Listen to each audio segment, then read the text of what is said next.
Number one for me would be Vandal Savage. Dun, dun, dun. I like And if Vandal you don't know Savage. who Vandal Savage is, I'm sorry for DC Comics not making him more prominent. He's like this immortal caveman. And he's really not immortal. He makes himself immortal in the creepiest of ways. He harvests organs of people that are like genetically descendants of his to keep his own life going. He has indulged in drinking blood and things of that nature to keep going. So he's super creepy. I feel like they've taken some of that out. Yeah, I know, it's weird. Like they just, I think on the cartoon show they just made him immortal as a result of the meteor that Right. crashed when he was a caveman, but it gave him intellect, and so he's like this super strategist who has fought the Titans in Devin Grayson's, in my humble but correct opinion, excellent run. He was the main villain for the first year or so. He created an anti-Titans group called Tartarus, and it was just really good. Like he was I don't know, he was trying to tempt Cyborg away from the Titans, and it's just really good. I loved him in the Justice League Task Force, where he was sort of pitted against John Jones, the Martian Manhunter, and testing the younger heroes. He was trying to tempt the Ray into his services. But if you really want some good stuff, go read the first few issues of the 80s Wally West Flash run. In the first issue, Flash is working for a courier service to deliver a heart across the country in a snowstorm. That's a good story. Have you read that? No, I watched the episode of Young Justice. Oh, right. I forgot they did that. Yeah. So at the end of it, though, in the comic book, Vandal Savage is in Wally's apartment holding a human heart in his hand.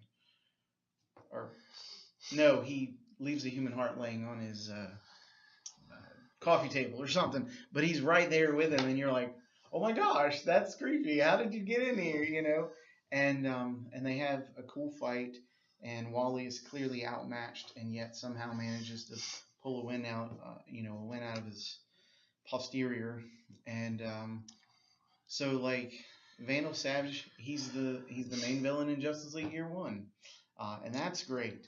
He regularly fights against the Justice Society. Here's one of the good things about Legends of Tomorrow, the first series season. He was really cool. He wasn't the best in that, but he was good. He was really cool on the Justice League cartoon. I love that. I love that. The 3-issue one that involved World War II, I guess. World War One, something like that. I forget. What I like about him is that he's everywhere. Yeah. And the reason I like the meteor thing is because he can live longer. Right.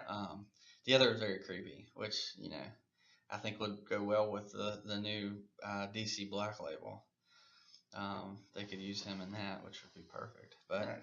I like the meteor because one of my favorite times with him is when Superman flies thousands of years into the future, and he's still there. Like nobody else is on Earth, but some Vandal, creepy alien bugs. Vandal is still there, and it's just like whoa. And he has this sort of come to himself moment where he's like, yeah, I helped cause this.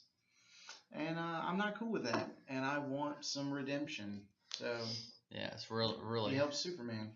Really great. Because I feel like with Vandal, I was reading in Justice League or JLA Year One, he's there, and he's talking to these other villains, and they've got this giant plan, and he's like, yeah, I've got all the time in the world. I'm gonna wait. Right. I'll wait it out, and we'll see. And I love that about him because the thing with immortal people is they have all the time that they need, and they don't have to do anything right away because he's got time. Right. He's gonna see this civilization fall, and he'll be there for the next one. So and he's done that time after time after time. So it's nothing new for him. He's a great Hawkman villain. Yeah. He's a great Booster Gold villain, great Superman villain, great Justice League, great Titans. What's his name? Rip Hunter. Yeah. So I love the time. Like I hate time travel, but I like the time travel that he has, and really really awesome. So that's what I like about him. Such a versatile character, and he's a great hand-to-hand combatant. He's literally watched these fighting forms develop, and he's mastered them because he's had time to do that. Yeah. So. And yeah, I mean, he can always. Oh, I've got another 100 years I can master it. Right. I'll do it next century.